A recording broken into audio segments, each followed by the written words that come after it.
Allez. Vols començar? Comences? Allez. Allez. Allez. Bon, je fais donc bonjour à tous, bonjour à toutes. Alors pour me présenter, je fais de l'histoire locale, de l'histoire de la résistance en nord Dordogne. Bon.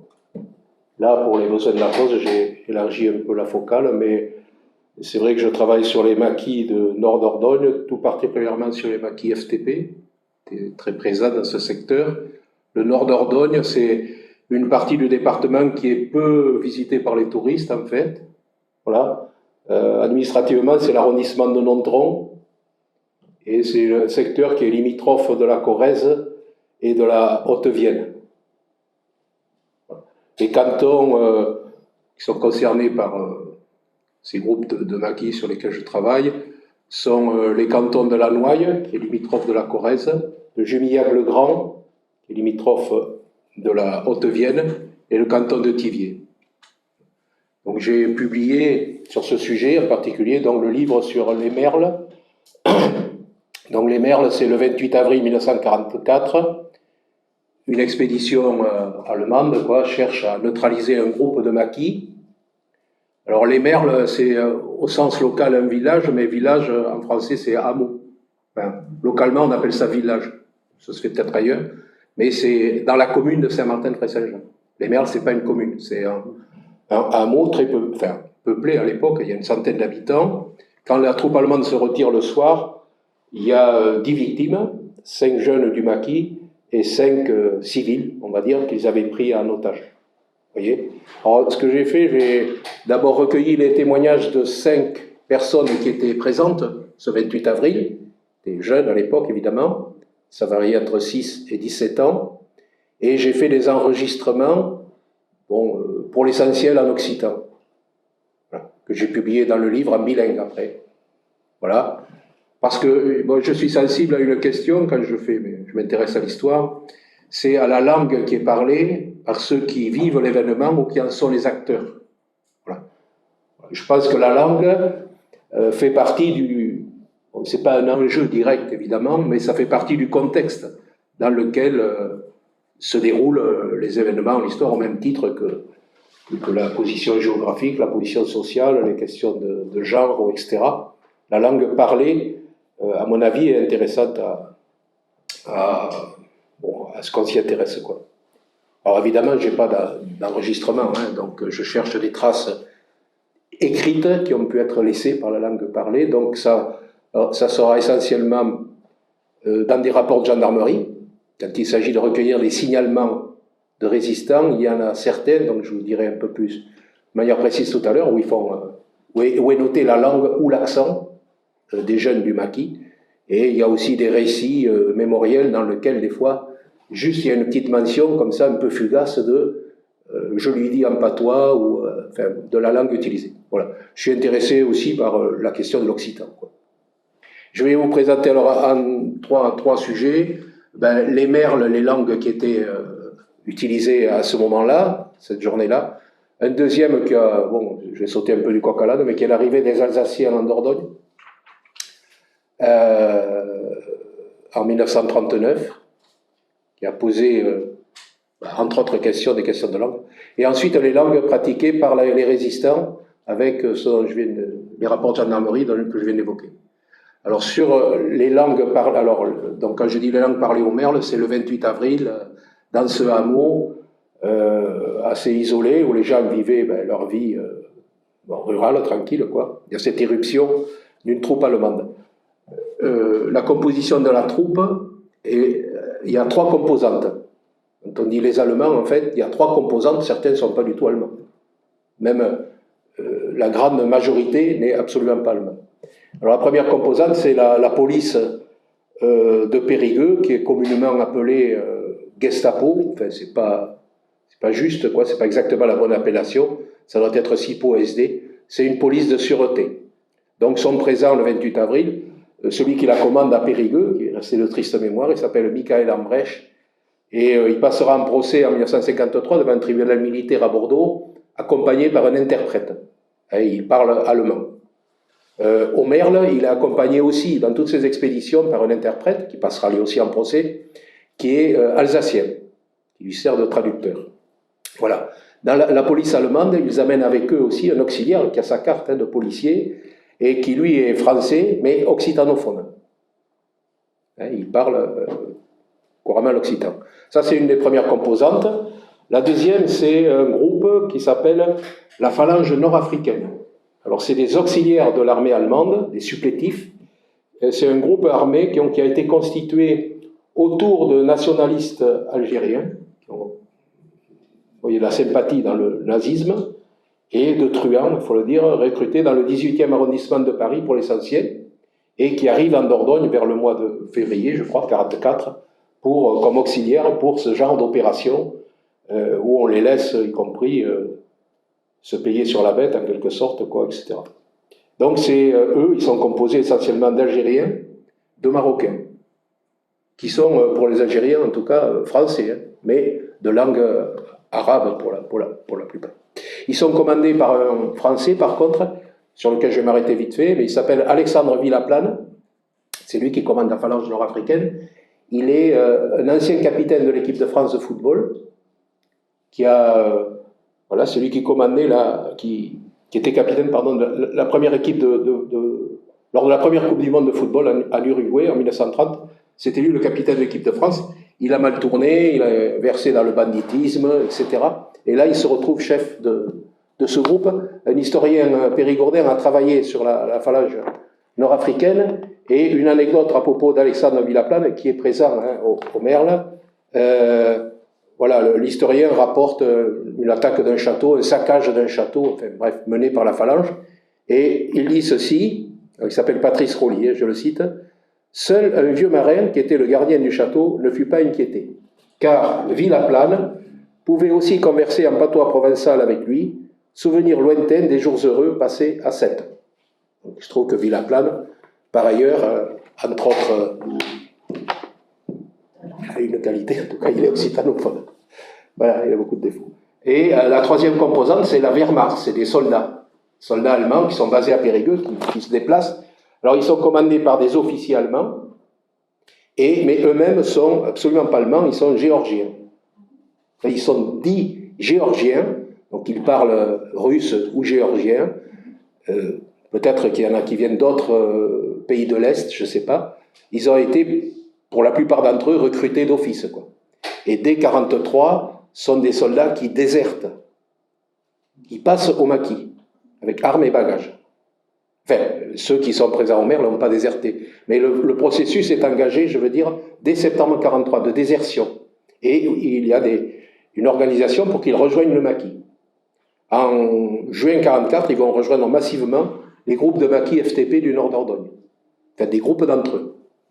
Certains ont fait souche dans la région. S'il y en a qui s'intéressent au rugby, vous avez le petit-fils de l'un d'entre eux, Dimitri Yachvili, qui a été lui-même capitaine de l'équipe de France Rugby, qui commente sur Antenne 2. Son grand-père faisait partie de ces hommes. Il est resté ensuite en Corrèze et il a été connu dans les milieux rugbystiques à Brive, et son petit-fils, voilà. Bon, bref, ça c'est les composantes donc de la troupe allemande. Alors en face, il y a la population du village. Alors j'ai interrogé donc 5 témoins. Quand ils passent dans leur témoignage au style direct, ils font parler quelqu'un de l'époque. Voilà, Irène, c'est une de ces témoins, c'était la plus âgée. Elle fait parler son père. Ils sont en train de casser la croûte le soir, c'est le merendou, quoi. C'est-à-dire le moment où le travaux des champs s'arrête, on va manger un peu, puis ensuite aller soigner les bêtes. Et ils sont attablés, et son père dit « Veille le boss ». Voilà, voici les Allemands. Voilà, il le fait parler inévitable, en occitan. Quand, alors une autre témoin, c'était Paulette. Elle était plus petite, elle, son oncle va être fusillé, a été fusillé. Il se faufile dans les jardins, il se fait tuer. Et ce que rapporte Pierrette, c'est que juste avant, il est revenu au village, il est allé rendre son vélo, le vélo qu'on lui avait prêté à des habitants, à l'entrée du village. Et les dernières paroles qu'il entend, c'est « Davant le palais, le boss est ici ». Ne descends pas plus loin, les Allemands sont là. Voilà. Et quand on fait parler de témoins, bon, la population est bilingue, occitanophone, quoi, c'est clair. D'accord ? Et il y avait combien d'habitants dans... 100. Une centaine d'habitants dans le village, c'est le plus gros village de la commune. Et il est situé pas loin des voies ferrées, enfin bref, ce qui fait que à la fois les maquis peuvent trouver, il y a quand même une population importante de quoi s'alimenter et agir sur la voie ferrée. L'expédition allemande peut être, enfin bon, voilà. Quelques jours avant, ils ont attaqué la voie ferrée, ils la réattaqueront quelques jours après. Bon, et alors oui, la population est évidemment bilingue, mais je veux dire que cas par cas, déjà quand je fais là mon enregistrement, il n'y a pas la même relation tout à fait de chacun à la langue. Certains, déjà à l'époque, ont appris à parler le français avant d'aller à l'école, parce qu'on leur parlait français chez eux, ça arrive. Dans une fratrie, il peut y en avoir à qui on parlait occitan, et ça m'a été rapporté. D'autres, en particulier des filles, surtout si elles travaillaient bien à l'école, à qui on parlait français. Et quand je fais mes enregistrements, ça s'entend, il n'y a pas la même relation à la langue. Il y a ceux qui n'ont appris le français qu'à l'école. Je veux dire, par rapport à la spontanéité, et ça existe, quoi. Et même moi, quand je fais mes enregistrements, bon, je vous passe, mais Irène, alors après, ça dépend aussi de la vie qu'elles ont eue. Irène, elle a été toute sa vie agricultrice. Pierrette aussi. Une autre qui est là, elle a été femme d'agriculteur, mais bon, c'est différent comme statut, quoi. Elle avait fait des études. Bon, moi, je ne suis pas Périgord-Limousin d'origine, je n'ai pas forcément l'oreille acquise à toutes les subtilités du langage. Quand Irène parle, j'ai du mal des fois. Hein. Elle a des problèmes de prononciation. Et si je la fais reprendre, si je lui demande le mot, tout juste si elle ne m'engueule pas, quoi, en disant, bon, ben, si vous ne comprenez pas, je vais vous le faire en français. Bon, comme moi j'ai le parti pris de le faire en occitan, ce que je ne leur dis pas, mais ce que je fais, donc ils se demandent d'ailleurs pourquoi, voilà, parce que c'est la langue qu'ils parlaient à l'époque, il y a ce type de relation. Bon, bref. Donc voilà, sur la population, au Merle, il y a aussi un réfugié italien qui est présent dans le village, qui a fui Mussolini. Voilà, je n'ai pas pu reconstituer toute sa trajectoire, mais il est très probable qu'il ait participé aux brigades internationales. Il aura un rôle actif après-guerre. Donc voilà, il y a cet homme-là. Et les témoins mentionnent des petits réfugiés dont ils ne disent pas l'origine, mais qui viennent certainement de la région parisienne. Il y a une politique du gouvernement de Vichy d'amener les classes entières à la campagne, entourées d'une propagande contre les bombardements, et pour les mettre à l'abri. Alors, il se peut que ce soit des petits Parisiens, ou peut-être des Alsaciens, je ne sais pas. Voilà, donc, voilà où j'en étais. Oui, alors bon, il y a effectivement un grand brassage de population à l'époque. Le maire de la Thiviers, c'est le chef-lieu du canton. Il écrit en 1941 au préfet pour lui donner l'état de la population dans sa petite ville, et il dit ceci, alors les décomptes sont ceux qui se faisaient à l'époque où était mentionnée la religion juive. Il dit donc population autochtone 3165 habitants, réfugiés et repliés juifs et juifs français, réfugiés et repliés juifs et français. 1120 habitants, allemands, roumains, russes 60, espagnols 80, clinique Agassa, alors il se trompe dans le terme, c'est pas le terme exact, c'est un organisme juif qui est venu de Strasbourg, 60 personnes. Voilà. Bon. Oui, alors sur les... Bon. Voilà. Alors les interactions, par contre, entre cette population civile et la troupe, elles se font en français. Quand un témoin fait parler un assaillant, alors René c'est un autre témoin, lui le soir sa maison va être à feu, son frère va être fusillé, lui je ne sais pas comment il a réussi à s'en sortir, lui il parle très bien occitan, mais quand il fait parler un assaillant, c'est certainement Villaplane, ça dit tout le monde est là, que personne ne bouge. Les interactions, quand Irène fait parler un assaillant qui vient chercher son père pour le prendre comme otage, elle dit il parlait très bien français. Un autre vient la trouver pour lui demander d'amener une veste à son père parce que le soir arrive, il va avoir froid. Elle dit il parlait très mal français, mais j'arrivais à comprendre. Certainement quelqu'un de la phalange nord-africaine. Donc les interactions se font en français et en occitan. Parce qu'il y en a un qui lui demande à ce qu'on lui serve à boire. Apparemment, ils boivent bien, en occitan. Petit va y mettre d'ouvi, enfin bon, il parle en occitan. Les gens ont gardé ces choses-là et les restituent. Voilà. Donc les interactions sont en occitan. Donc ensuite, donc, il y a ce brassage de population important. En fait, oui, le gros choc démographique, c'est quand même les repliés du Nord. Hein, parce que les Espagnols, ils commencent à arriver avant 1939. Hein, il y a déjà des femmes, des enfants qui viennent au moment où les troupes de Franco prennent le Pays Basque, en 1937, les Espagnols en Dordogne, mais le total n'est pas immense. C'est le grand choc, c'est alors que le département compte 300 et quelques mille habitants, ça sera 220 000 réfugiés qui arriveront d'un seul coup, quoi, du nord de la France et de Belgique. C'est énorme. Bon, je vais parler après des Alsaciens. Alors, si on regarde ensuite les 10 noms des morts des Merles, quoi, qui sont sur les plaques, etc., il y a parmi eux Manuel Rufino, qui était né en Espagne. Si on va au chef-lieu de canton à Thiviers, devant la gare, où il y a eu des hommes exécutés par la milice, on trouve parmi eux Stanislas Zakiak, qui était né en Pologne. Si on va un peu plus loin à Pézac, on trouve sur les plaques où ont été tués des résistants Rolf Bogarten, qui en vérité s'appelait Rolf Baumgarten, il avait fait franciser son nom, c'était un jeune résistant allemand. Voilà. Donc pour résumer, vous avez la troupe allemande qui parle allemand, qui parle arabe, qui parle français, qui parle géorgien, russe, des langues venues de l'Est de l'Europe, et qui parle occitan. Il y en a au moins un parmi eux.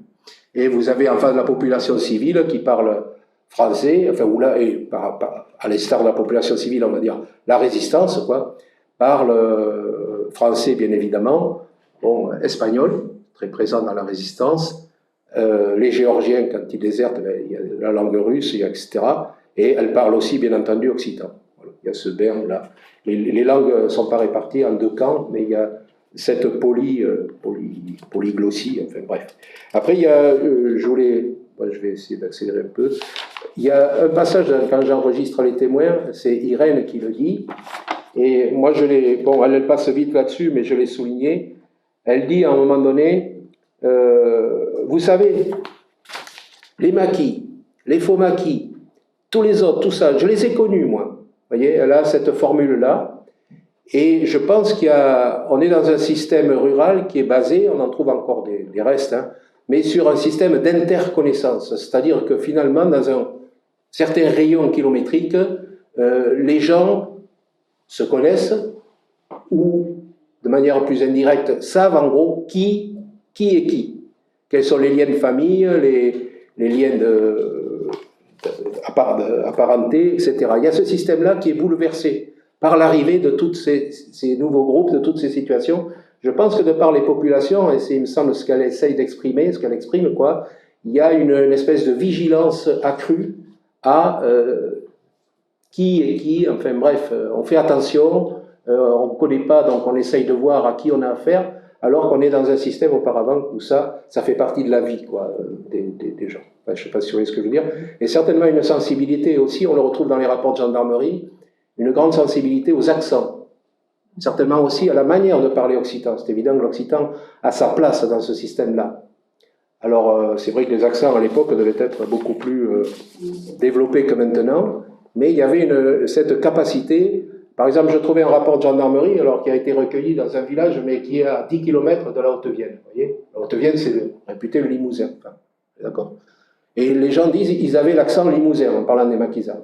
Dans un premier temps, je me suis dit, bon, ils se foutent un peu du monde, parce qu'à 10 km près, or, il y a des subtilités qui et auxquelles les gens sont, à l'époque, extrêmement, je pense, exercés, et de par la situation, se préserver, se mettre en sécurité, je pense que ça demande une grande attention à qui est là, qui circule, qui est, comment il parle éventuellement. Voilà. C'était la première partie. Je vous fais l'arrivée des Alsaciens. Alors, il n'y a pas de transition comme ça. Alors, c'est au travers de... je ne sais pas si on peut les montrer, mais peu importe. Bon, il y a tout un déplacement des populations d'Alsace, tous ceux qui habitent entre la ligne Maginot, sur laquelle les Allemands sont censés donc buter, d'accord, et où doivent se dérouler les combats. Bon, manque de peau, ils sont perfides, ils passent, comme on le sait, ailleurs. C'est vrai, c'est Inferno. Donc, toutes les populations qui habitent entre la ligne Maginot et la frontière sont déplacées. Bon, alors il y en a énormément qui arrivent dans les départements du centre de la France et du sud-ouest de la France, et tout ça a été extrêmement bien organisé. Des trains pour ceux qui n'ont pas de voiture, etc., etc. Tout a été prévu sur le déplacement, sauf l'arrivée. En Dordogne, en un mois, il va y en arriver 80 000. Donc, je veux dire, il faut... alors bon, ça pose évidemment tous les problèmes qu'on peut imaginer, de les nourrir, les loger, les caser quelque part, les accueillir. Ça posera un tas de questions. Voilà, ce déplacement, le statut concordataire, les faire aller à l'école.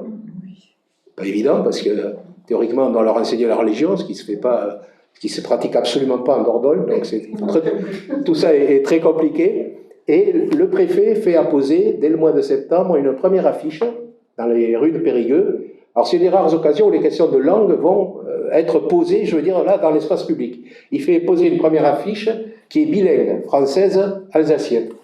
Bon. Et alors, je vais vous en lire un passage.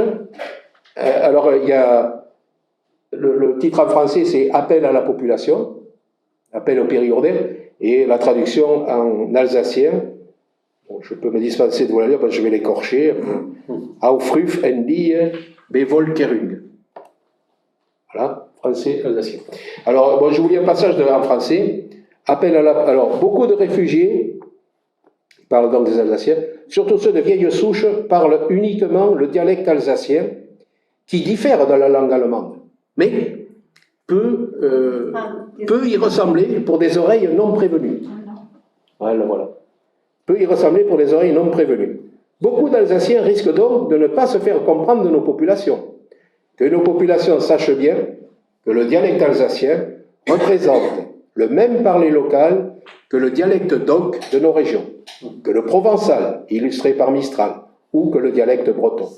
Et que si les lèvres de ces braves gens ne savent pas prononcer des mots français, leur cœur est plus que tout autre attaché à notre patrie. Vive la France, vive l'Alsace et le Périgord étroitement unis. L'affiche du mois de septembre. Alors, il y a dans la presse locale le majoral du Fait-Libre, Pierre Benoît, dont il a été fait question ce matin. Bon, on monte au créneau, il envoie une tribune, que la presse, l'avenir de la Dordogne, il accorde une place importante. Alors, il développe les thèmes du Fait-Librisme, la petite patrie, la grande patrie. Il règle son compte à l'abbé Grégoire. Il dit, vous voyez, ces gens qui parlent alsacien sont des gens qui, comme nous, ont résisté à l'abbé Grégoire. Hein. C'est ça. Leur langage, c'est pas de l'allemand, c'est de la résistance. Et il termine par, je vous lis la fin, accueillez nos frères malheureux d'Alsace. Alors, c'est l'article de Pierre Benoît, qui est majoral du Fait-Libre, qui date de la même époque, septembre. Accueillez nos frères malheureux d'Alsace avec sollicitude dans les établissements où ils se présentent, soit pour acheter de la marchandise, soit pour se renseigner. Si vous ne les comprenez pas, eh bien, répondez-leur en périgourdin, Eishi drolei, ou fachavao. Vivo sabrao garizzaire che fa il culo della gente viu di la vena du travagliare per le grand mère des nations. Robert Benoît, majoral du Fait-Libre. Alors c'est une fin très folklorisante. Ici les gars, il faut faire Chabreau, vive le Chabreau guérisseur qui fait couler de l'argent vif dans les veines des travailleurs. Enfin bref, c'est une fin très folkloriste. Bon, je ne développe pas plus, c'est quand même un petit appel à échanger. Si on veut accueillir pacifiquement quelqu'un, on peut se poser le problème d'échanger au plan linguistique. Alors là, je vais ouvrir une parenthèse chez les parenthèses, mais bon, j'ai mon propre père qui a des souvenirs de l'occupation, où des soldats allemands traînaient dans la ferme, où ils n'avaient pas grand-chose, mais où ils cherchaient des œufs pour manger, etc. Et ils leur apprenaient à parler allemand. Je dis ça entre parenthèses. Je pense qu'ils ne cherchaient pas à faire des gamins d'école labo, mais ils cherchaient à établir des relations. Je ferme la parenthèse. Bon, voilà le majoral du Fait-Libre. Alors, il y a une deuxième affiche qui va intervenir sur le même sujet, toujours par le même préfet. Alors, c'est le préfet Jacquier, il va être mis dehors par Vichy. Mais là, on est encore... La première affiche, c'est septembre 1939, d'accord ? Et la deuxième, c'est juin 1940. Quelques mois après, mais on n'est toujours pas sous le régime de Vichy. On est sous la Troisième République finissante. Donc là, la deuxième affiche, c'est plus en bilingue, c'est en français. On retrouve le thème « Je tiens tout particulièrement à ce que l'on ne traite pas de Boche, je le cite là, à ce qu'on ne traite pas de Boche les Alsaciens parce qu'ils parlent entre eux le dialecte de leur région. Comme il y a 100 ans, les Périgourdins parlaient eux-mêmes leur patois familier. » Ça se termine par « Vive la France unie et indivisible ». La tonalité a un peu changé. Chasser le naturel, je pense que le préfet... Non, alors ça, c'est la fait. J'ai répondu oui, le préfet Jacquier n'a jamais été fait libre. Hein. Je pense que c'était Troisième République, quoi, etc.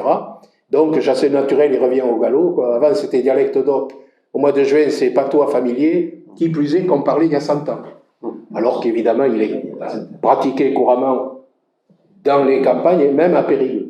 Il est employé, en particulier dans le quartier des Rues Neuves à Périgueux. Les gens parlent encore au quotidien occitan. Donc voilà la deuxième affiche du mois de juin, où on voit que le ton a changé, que la langue d'ailleurs a régressé. Alors, et dans cette affiche, le contexte de juin 40, c'est que, ça y est, les Allemands ont envahi la Belgique, le roi des Belges a dit on dépose les armes, dans l'affiche, il l'accuse de traître, et il y a aussi un autre passage qui dit, au Périgourdin, on sent qu'il y a quand même des réticences, si certains Alsaciens paraissent douteux, n'hésitez pas à les signaler à la gendarmerie, qui, après enquête, fera le nécessaire immédiatement pour les traduire devant la juridiction compétente. Donc déjà, on voit que le ton a nettement changé. Entre les deux affiches, le 17 janvier précédent, 17 janvier 1940, le préfet a ouvert, ce qui est connu en Dordogne comme étant le camp du Sablou, dont l'appellation officielle est Centre de séjour surveillé pour indésirables français, d'accord, où on mettait des gens sur décision du préfet, décision administrative. Voilà. Donc, moi, j'ai travaillé sur le sujet, j'ai trouvé pour 207 détenus qui sont passés au Sablou, j'ai pu trouver un peu leur bio grâce au Métron, grâce à un tas de sources. Donc sur 207, j'en ai trouvé 44 qui sont des détenus alsaciens pour suspectés d'autonomisme. Donc suspect, suspect, indésirable. Et dans ces 44, comme on dit bon, essentiellement la population du Sablou est composée de communistes, d'autonomistes alsaciens et de quelques tziganes. Très peu. Communistes, alsaciens, autonomistes, est-ce qu'il y en avait qui étaient les deux? Alors, c'est ce que j'allais dire après. La quasi-totalité des 44 cochaient les deux cases. Voilà.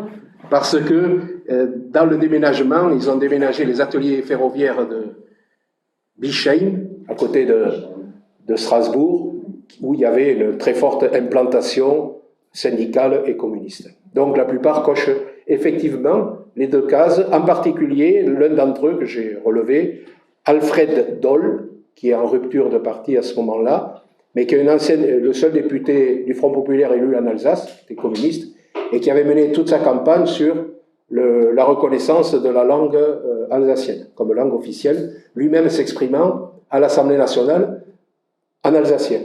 Je ne sais pas comment ça s'est passé, la séance, je n'ai pas cherché, mais pour une bonne raison, c'est qu'il parlait très mal français déjà. Bon. Donc Alfred Doll est détenu. Alors bon, je vous passe l'histoire du Sablou. C'était pas interdit. Comment ? À l'époque, c'était pas interdit de parler. C'est possible, je ne sais pas si on l'a laissé continuer son intervention ou pas, mais j'ai lu dans sa bio qu'il était intervenu à l'Assemblée nationale. Il avait vraiment au cœur la reconnaissance de la langue. Voilà. Tout en étant, enfin bon, je passe les détails. Il y avait une scission dans le Parti communiste alsacien quelques années précédentes, et il était resté, lui, sur la ligne officielle, quoi, enfin, dans le parti, mais il avait gardé ça, et bon, en tout cas, il était détenu au camp du Sablou. Bon, voilà, donc on voit, bon, voilà, ça illustre aussi les deux affiches, les moments différents où on est, et donc comment on traite la langue, enfin comment le préfet en tout cas traitait la langue. Bon, j'ai trouvé alors sur ces histoires de suspects, d'accent, donc il y a un appel du préfet quand même d'une certaine manière à se méfier des Alsaciens, finalement. Bon, donc à écouter aussi. Enfin, il y a aussi ce qui est connu en temps de guerre, les murs ont la parole, ne parlez pas trop, on vous écoute, vous-même faites attention quand il y a tout ce climat-là. Par exemple, il y a un avis de recherche policier, il y a un ancien consul qui est assigné à résidence à Lubersac, donc ça touche, c'est en Corrèze, mais ça touche la Dordogne, qui est parti, quoi, il est plus... Et la police dit, il parle français avec un fort accent étranger, c'est évident que c'est des éléments de reconnaissance, la langue, l'accent. Voilà. Voilà. Alors, pour finir sur les Alsaciens, je ne sais pas si c'est là que je l'ai dit, oui, je pense. Oui, alors, bon, donc cet appel, alors là, c'est un peu plus tard, c'est en 1942, mais le préfet reçoit une lettre d'un monsieur qui vraiment se réclame de la Révolution nationale, il n'y a aucun doute là-dessus, mais il lui signale deux jeunes hommes suspects qui sont passés dans le village à vélo et qui visiblement parlaient allemand. Donc il lui dit, il faudrait voir, c'est possible que ce soit des espions. Alors le préfet demande à la gendarmerie de faire une enquête, ils ont vite fait de trouver. Ce sont deux contrôleurs, deux jeunes Alsaciens, embauchés comme contrôleurs du battage des céréales. C'est-à-dire qu'au moment du battage du blé, il fallait que l'entrepreneur de battage note sur un carnet les quantités qu'il avait battues, quoi, en blé, en différentes céréales, et que ça corresponde évidemment au blé qui était sur place. Et donc ça pouvait être, c'était contrôlé, il y avait énormément. Alors ces deux jeunes Alsaciens en fait, ce sont deux étudiants en médecine de Clermont-Ferrand, mais qui ont trouvé un job d'été, en quelque sorte, et qui parcourent avec leur vélo le département. Alors les gendarmes font l'enquête, donc ils arrivent vite à la conclusion que je viens de dire, en allant chez le fermier, chez lequel ils sont rendus, le fermier leur dit, écoutez, voilà, ils ont effectivement parlé avec l'entrepreneur, moi ils m'ont pas dit grand-chose, donc je peux pas vous en dire. Ils étaient très intéressés par ce qui se passait à la cuisine. Je les ai invités à manger le soir, ils ont mangé comme des affamés. Je peux pas vous dire qu'ils soient partis en état d'ébriété, mais pas loin, quoi, vous voyez. Alors un des deux s'appelle Egloff, donc bon, l'enquête s'arrête là, il y a le responsable de cet organisme de contrôle qui dit que c'était vraiment deux bons garçons qui n'avaient rien à en redire. Mais le même Egloff, le pauvre Egloff, quelques jours après, il est signalé, alors il se trouve que c'est la même commune où se passent les mers, la Saint-Martin-Près-Saint-Jean, où il vient là aussi contrôler un battage, et il se plaint, on lui a crevé les roues du vélo, on l'a menacé de lui casser la gueule, il doit son salut qu'à une dame qui était là, qui l'a pris il a eu pitié de lui, qui a réussi à l'exfiltrer, quoi, et donc, bon, il est victime de toutes les avanies possibles. Alors, les paysans, au moment du battage du blé, bon, j'ai fait la grève des battages, après, là, c'est l'épisode de la Résistance qui se passe en 1943. J'avais un petit enregistrement, si on peut l'écouter ou pas. Ça montre qu'il n'y avait pas d'animosité des paysans uniquement vis-à-vis d'un contrôleur alsacien. Sur le même thème, j'ai fait, dans le village, j'avais un souvenir qu'a gardé un monsieur qui me l'a raconté plusieurs fois. Donc j'ai dit, écoute, tu me le racontes à chaque fois, mais on va le jouer en dialogue. C'est-à-dire, il y a un échange assez court, on peut l'écouter, je vous le traduis après, ça porte sur ces questions de réquisition du blé. Per un paysan de la commune. Le René qui va tenir le rôle du paysan et le Joël le rôle du réquisiteur. Allez, vous écoutez. Adi, Kovai, tu savais par que je savais venir te voir. Le blanc que tu as au grenier, il fallait que tu me baillais. Ben, le blanc est au grenier, oui bien, on va y rater. Mais toi, tu sais rentrer par la porte, et Oro, tu vas sortir par la fenêtre. Mais surtout, si tu continues un temps, le beau ça va venir avant de te tuer. Tu me t'auras l'œil, oui, mais pas d'abord. Bon, je traduis vite fait. Alors, ce dialogue est une fiction, mais il est tiré d'un fait réel qui a été raconté par celui qui l'a vécu à René. René tient le rôle du paysan chez qui vient le réquisiteur, et Joël, donc, le rôle du réquisiteur. Le dialogue est le suivant. Bon, tu sais pourquoi je suis venu te voir. Le blé que tu gardes au grenier, bon, il faut que maintenant, on va te le prendre, quoi. Tu devrais l'avoir livré depuis longtemps, ça veut dire. Ce qui a été une campagne menée en 1942 par le gouvernement et par le préfet de Dordogne, en tout cas, en particulier. Réponse, c'est le blé qui est au grenier, il est bien là où il est, et il va y rester. Par contre, toi, qui es rentré par la porte, tu pourrais bien sortir par la fenêtre. Ah, méfie-toi, les Boches vont venir, ils vont te tuer. Ah, peut-être qu'ils vont venir et me tuer, mais pas tout de suite. En gros, j'ai le temps de te foutre dehors. Ce qui est intéressant, c'est que le réquisiteur, là, il parle occitan. C'est quelqu'un de la commune. On peut passer le syndic de la corporation paysanne, peut-être. Mais on a le nom, et j'essaye de chercher, je n'ai pas trouvé qui c'était. Alors, on connaît son nom. Et il s'adresse à Occitan. En Occitan, aux paysans récalcitrants. Le fait d'utiliser la langue nivelle les situations, quoi, hein. À l'évidence, il lui répond clairement ce qu'il en pense et il n'est pas impressionné du tout, quoi. Voilà. C'est marrant parce que j'ai la même anecdote qui m'a été rapportée, où elle ressemble en tout cas beaucoup, pendant la guerre de 14. De la même manière, il y avait aussi des réquisitions, il y avait aussi des réticences à livrer, et il y a un dialogue aussi en occitan qui est à peu près les mêmes consonances. Donc ça me fait une transition habile avec la résistance et ce qu'elle parlait.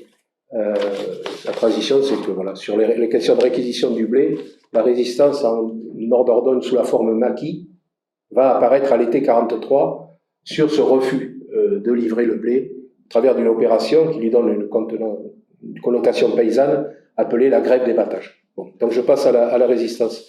Une caractéristique de la résistance en Nord Dordogne que j'ai pu identifier, qui est peut-être pas propre à cette région, mais c'est ce que j'appelle une résistance de proximité. Je discute actuellement avec un vétéran qui a 96 ans, mais qui est encore tout à fait capable d'en parler, tout à fait lucide. Il me montre sa photo d'écolier, photo de classe, et il me montre tous ceux qui étaient au maquis avec lui. Il y a pas mal sur la photo qui y sont. Il me dit, on est tous partis au FTP, il n'y a que le propriétaire, il montre le fils du propriétaire, lui, il est allé à l'AS. C'est-à-dire, c'est l'organisation, on dit aujourd'hui, par facilité de langage, gaulliste, c'est-à-dire non communiste. Mais voilà. Donc, il y a une résistance dans ce secteur-là, vraiment massive, quoi. Les jeunes partent dans les bois.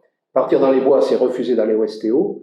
Mais s'organiser en maquis, c'est passer à autre chose. C'est passer à la lutte pour la libération nationale. Et pour eux, il y a un tel truc d'entraînement qui a cette résistance-là, paysanne et relativement massive. Voilà. Là, je viens de citer donc Joseph Versavo. Mais c'est un phénomène qu'on retrouve ensuite. Dans les rapports de gendarmerie, par exemple, vous avez Plazac, c'est un village, les résistants interviennent pour récupérer les bons d'alimentation. Donc, après qu'ils soient passés, les gendarmes viennent faire une enquête. Et le secrétaire de... Non, là,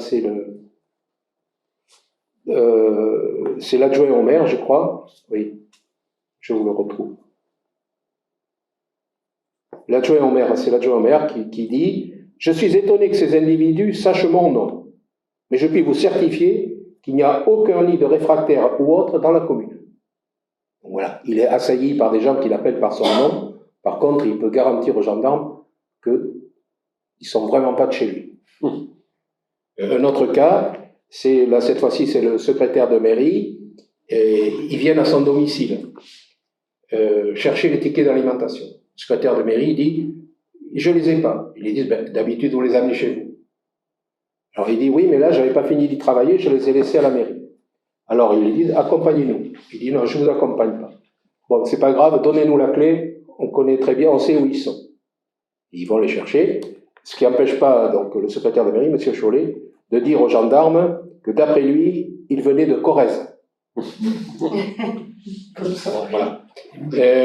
Donc il y a cet éloignement qui arrange un peu tout le monde, parce que des fois il y a des complicités. Bon voilà, donc c'est des gens qui sont pas là. Ça arrange aussi les gendarmes, parce que ma foi, s'ils sont de Corrèze ou s'ils sont pas de là, qu'est-ce que vous voulez qu'ils y fassent? De toute façon, ils ne peuvent pas y faire grand-chose. Il y a même un cas, alors là c'est la grève des battages, il y a un entrepreneur qui reçoit une lettre postée de Périgueux qui lui dit, bon, vous savez qu'il y a la grève des battages, donc vous arrêtez de battre parce que sinon, votre matériel va sauter. C'est une lettre manuscrite. Donc les gendarmes mènent une enquête vraiment serrée et ils disent qu'ils peuvent garantir l'écriture n'a pu être reconnue comme étant celle d'une personne de la région. Ils sont capables de dire qu'il n'y a personne dans le coin qui écrit comme le gars. Donc on voit bien qu'ils ont intérêt aussi à ce que, qu'est-ce que vous voulez qu'ils y fassent, ils ne sont pas de là, point barre. Alors là, je réfère à Fabrice Grenard, voilà, c'est une historienne de la résistance, qui dit ceci: la composition et le recrutement des maquis constituent donc des éléments essentiels pour comprendre les relations que nouèrent maquisards et population et la plus ou moins bonne intégration des maquis dans leur environnement. Un maquis comportant de nombreux enfants du pays dans ses rangs se ravitaillait toujours plus facilement et bénéficiait de nombreuses solidarités, tandis que les maquis composés d'éléments étrangers rencontraient davantage de difficultés. Donc cet aspect petit gars du pays, mais à la fois non géolocalisable, on va dire. Alors on voit aussi que, je passe là-dessus, mais en fait les résistants, quand ils interviennent, laissent pas mal d'indices finalement, alors soit par maladresse, soit une maladresse semi-voulue, et l'utilisation de la langue occitane par les résistants de temps en temps peut correspondre à cette question de « on est des vôtres ». Voilà. Mais il y a une autre contrainte, alors je vais vous donner après je vais vous donner maintenant ce que j'ai fait, parce que ce qu'il y a de sûr, c'est que, alors là je vais le montrer un peu statistiquement, les résistants quand ils interviennent s'appliquent par contre à parler français. Voilà. Alors ce que j'ai fait, j'ai relevé, comme je vous l'ai dit vite fait au début, les rapports de gendarmerie. Alors il a fallu que j'embrasse beaucoup. C'est partiel parce que j'ai pas fait tout le département, il y en a des dossiers d'archives. J'ai pris un peu au hasard et j'ai relevé 63 rapports de gendarmerie où il est fait mention de la langue ou de l'accent. D'accord? Voilà. Alors, pour ce qui est de l'espagnol, il n'y a jamais dit, enfin, j'ai relevé chaque fois qu'il est dit espagnol. C'est pas forcément qu'il parlait espagnol, mais en tout cas, celui à qui on a pris les tickets, le tabac, etc., est capable de dire qu'ils étaient espagnols, donc je l'ai comptabilisé. Vous voyez ce que je veux dire? Alors ça donne ceci, alors il y a des couples mixtes, hein, il y a des fois deux langues. Donc moi j'ai 63 rapports en travail, mais il y a parfois plus que 63 occurrences. Alors bon bref, sur les 63, j'en trouve 33 où ils parlaient français très correctement. Sur les 33, il y a 18 mentions d'accent. Parlaient très bien français avec l'accent parisien, du Midi, catalan ou sans accent. Ce qui est un accent pour celui qui trouve qu'il n'y a pas d'accent, c'est qu'il a le même. Donc il y a 33 situations où il parle très bien français et 18 où il y a une précision sur l'accent. Il y a 5 situations où il y a un groupe où le chef parle français, mais où on entend aussi l'espagnol. Il y en a 3 où il parle français, mais on entend aussi de l'occitan. Il y en a 2 où c'est pas défini, il parle français plus quelque chose d'autre. Il y a une situation où il parle français et géorgien, 9 situations où il parle uniquement espagnol. 2 où il parle, les résistants je parle, allemand. 3 où il ne parle qu'occitan, il ne parle pas français. 1 où il parle italien. 2 indéterminés. Bon, alors je vais repasser vite fait. Donc l'italien, on sait qui c'est, il y en avait un, c'était Angelo Rico, et il commandait militairement la résistance en nord d'Ordogne. Donc là, la description, bon, moi je peux lui mettre le nom maintenant, les gendarmes ne pouvaient pas. Parce qu'il est accompagné par 10 jeunes avec des mitraillettes, ça rigole pas, il prélève l'essence dont il a besoin. Enfin bon, c'est un chef de la résistance qui intervient. Il avait quel âge à l'époque, monsieur? Il avait quel âge Je sais pas. Vous savez pas. Il y a une bio qui a été faite sur lui, je peux pas vous le dire. Bon, je passe sur sa trajectoire qui est compliquée. Parce qu'après-guerre, ça a été très difficile pour lui. Angelo Rico. Oui, alors les interventions, c'est soit prélever du tabac, d'accord, dans les débits de tabac, des bons d'alimentation dans les mairies, du ravitaillement, souvent c'est à double aspect, c'est aussi intimidation. Ils choisissent plutôt quelqu'un de réputé, alors collaborateur, ils vont chez lui, ils prélèvent du ravitaillement, là c'est souvent, ça peut être musclé. Il y a aussi du prélèvement d'essence ou alors moi j'utilise réquisition de véhicules, parce que parfois effectivement ils le ramènent, parfois. Alors la contrainte là, c'est très clairement, en particulier d'ailleurs quand ils vont chercher du tabac, ils sont en démonstration et ils parlent statistiquement sur les 33 occasions où ils parlent français, il y en a 13 où ils prennent du tabac, 9 où ils sont dans les mairies, les postes ou les perceptions. C'est-à-dire ils sont là c'est presque une démarche dans une administration. Ils parlent là très bien français. Il y a un autre point commun, c'est qu'ils laissent toujours la portion des prisonniers. Voilà par exemple ce que laisse un mot dans le débit de tabac à Firbé, le résistant laisse un mot manuscrit pour signer son passage et pour que ce soit mis à la connaissance des clients.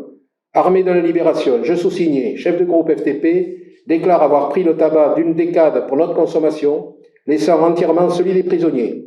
Nous nous excusons auprès de tous les fumeurs de Firbé, Comité national de résistance. Alors, il signe, lui, il utilise à la fois le sigle FTP, et après, c'est souvent assez fantaisiste. Le Comité national de résistance, oui, ça doit exister, mais des fois, ils se mettent armée de Gaulle, armée d'Alger, enfin bref, voilà. Mais on voit que là, il faut qu'ils apparaissent, et c'est très important, comme une armée de libération nationale.